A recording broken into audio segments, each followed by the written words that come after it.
Liza Lou and the Yeller Belly Swamp by Mercer Mayer. One fine day, Liza Lou, mother said, "Apple Dumpling, I want you to take this tote bag full of sweet potatoes over to Grandma's house and cook 'em up for her. She's been feeling a mite poorly.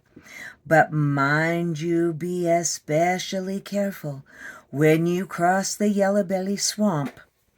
"Oh, I will, Mama," said Liza Lou, and she set off along the old swamp road. She'd heard tell about a good-for-nothing swamp haunt thereabouts who snatched away small children. And no sooner did she come to an old abandoned shed than she heard a terrible moaning and howling. Whoa! Sure enough, out a broken window jumped a pale, nasty swamp haunt. "Liza Lou," the swamp haunt there moaned, "I'm a-gonna snatch you away."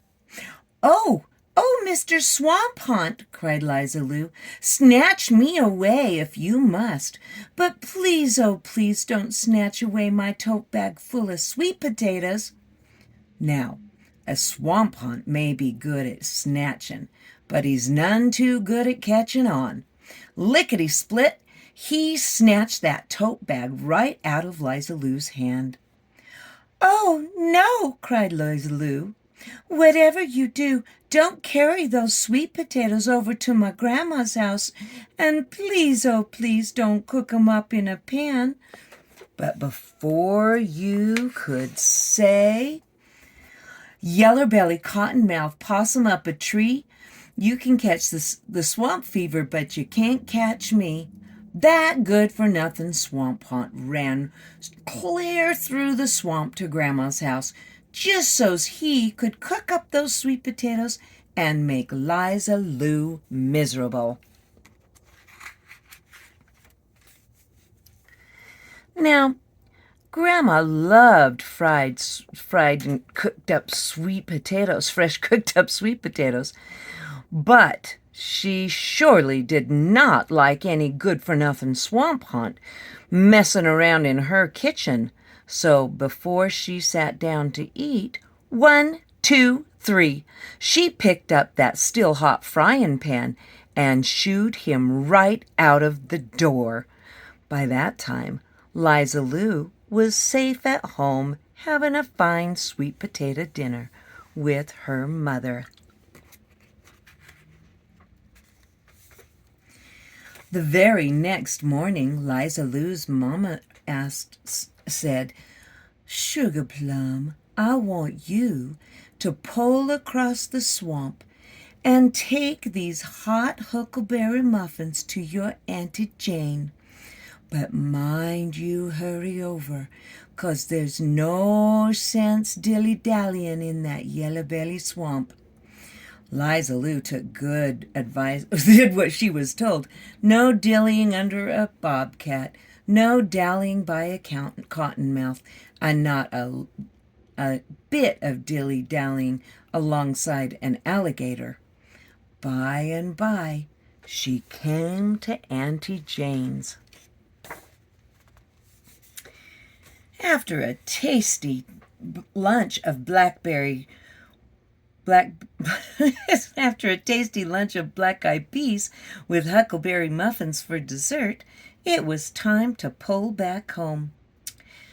"Liza Lou," said Auntie Jane, "if you will take these soiled Sunday go-to-meeting finery and boil it up and, scrub it all real clean for me, by next Friday I'll bake you a pecan pie of your very own."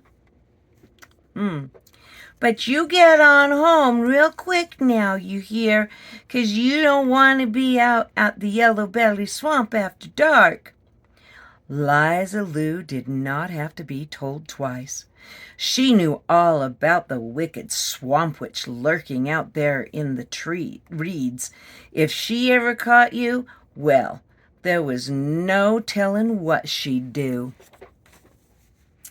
Well, no sooner had Liza Lou pulled around a big clump of cattails than a gnarled hand reached out and grabbed her. Liza Lou, the swamp witch cackled. I'm gonna boil you up in a big pot of water, and then I'm gonna chew on your bones.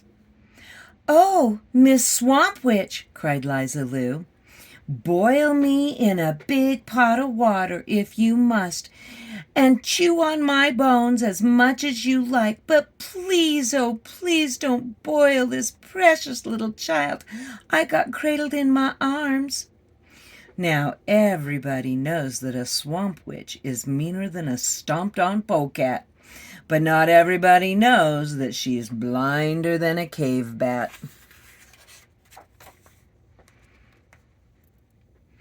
Quicker than a blink, that old witch grabbed up that bundle of Sunday go-to-meeting finery and pitched it into the boiling water.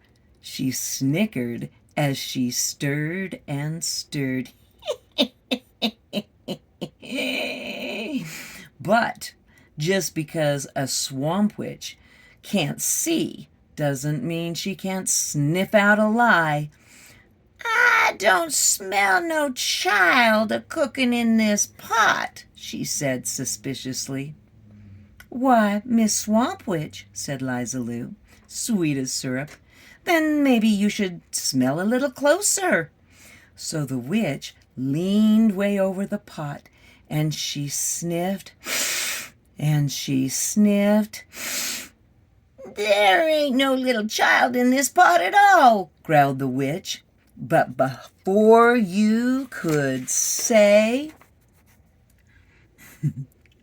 1, 2, 3, 1, 2, 3, 4, 5 on the double. If you mess around with me, you mess with trouble. Liza Lou pushed that old swamp witch splat into the pot of boiling water. With a hoot and a holler, that witch leapt right back out again and skedaddled into the swamp, a-screeching with all her might. After a while, the Sunday go-to-meeting finery was all boiled nice and clean, so Liza Lou fished it out and went on home. When Friday came, Auntie Jane baked her a pecan pie of her very own, which Liza Lou shared with her mother. Honey child, Liza Lou's mother said one sparkly afternoon, take this wagon load of junk and pitch it in the dump. But mind you watch your P's and Q's down by the Yellow Belly Swamp Bridge. Now, Liza Lou took good advice when she got it, because she'd been warned about the slithery gobbledygook under the old swamp bridge. If ever he heard anyone crossing, up he slithered and gobbled that person for his dinner. No sooner had Liza Lou crossed that rickety old bridge than, sure enough, the gobbledygook crept up out of the mucky goo and said, My, here comes my dinner. Why, whatever can you mean by that, Mr. Gobbledygook? Said Liza Lou, bold as brass. That means I'm gonna gobble you up, right here and now. Oh, that does make me feel better, said Liza Lou. Gobble me up if you must, go right ahead. But please, oh please, don't gobble up the valuable treasure I'm trucking in my wagon. Well, a gobbledygook, he doesn't know what a treasure is from what it isn't. He just likes to gobble. So he asked greedily, Is that treasure any good for gobbling? Nobody gobbles treasure, said Liza Lou. Everyone saves it. Child, said the gobbledygook, Don't you tell me what to do, 'cause I gobbles anything I likes, and the first thing I'm gonna gobble is that treasure. And he commenced to gobble the whole wagon load of junk. When he was done, he turned to Liza Lou. Now I'm gonna gobble you. But but as try as he might, he couldn't even stand up. He had gobbled far too much junk. That rickety old swamp bridge began to creak and sway, and before you could say, catch a turtle, catch a snake, catch a little froggy, if you throw cornbread down the well, it's going to get real soggy. The slithery gobbledygook sank, glub, glub, back into the mucky goo where he belonged.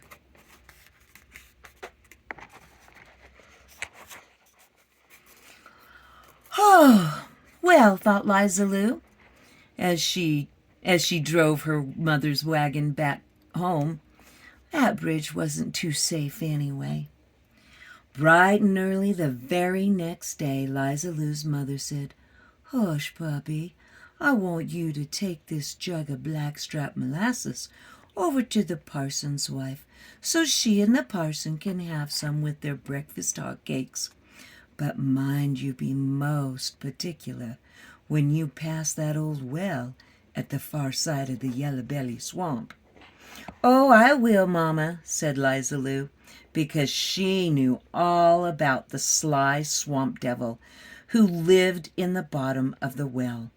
If ever he caught someone passing by, he'd jump down inside his ear and stole his soul away. When Liza Lou got to the old well, there sat the swamp devil just waiting for her. "Liza Lou," he said, "I'm going to jump down inside your ear and steal your soul away."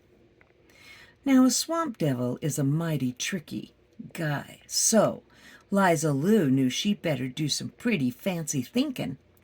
"Oh, Mr. Devil," she said, "I sure am glad to hear that. I thought you might, steal away the soul that I'm keeping here inside this jug." "Now, what would I want with just any old soul?" That devil grinned. "It's yours I want, Liza Lou." "Oh, thank goodness," said Liza Lou, "because it's the parson's soul I've got inside my jug, and it would be awful, just awful, if ever you stole that."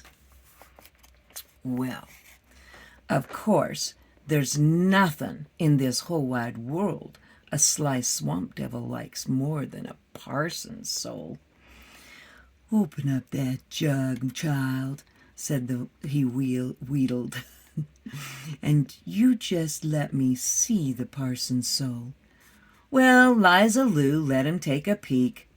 "I don't see nothing down there except molasses," sneered the swamp devil. "Oh, I'm glad enough to that," said Liza Lou. "I was afraid you might jump down inside to get a better look." Why, that's exactly what I'm going to do," said the swamp devil. And before you could say, "Cats are sneaky and a fox is sly, but the devil's best friend is a blue bottle fly," that swamp devil, he turned himself into a fly and buzzed right down inside that jug. "There ain't nothing down here at all," hollered up the devil. "Oh, yes, there is, Mr. Swamp Devil," said Liza Lou. "You are!" And with that, she pushed the cork into the jug real tight. Then Liza Lou delivered the jug just as her mother had told her, and the parson and his wife sat right down to enjoy a nice breakfast of hot cakes and blackstrap molasses. The parson's wife poured some over her hot cakes. "Why," she said, "there's a fly stuck in this molasses." "Well, my sweet," said the parson, "why don't you just swat it?" And that's exactly what she did. And as for Liza Lou, well, she skipped all the way back home to her mama. And from that day to this, no one has ever seen hide nor hair of devils, gobbledygooks, witches, or haunts in the Yellow Belly Swamp. And no one misses 'em either. The end.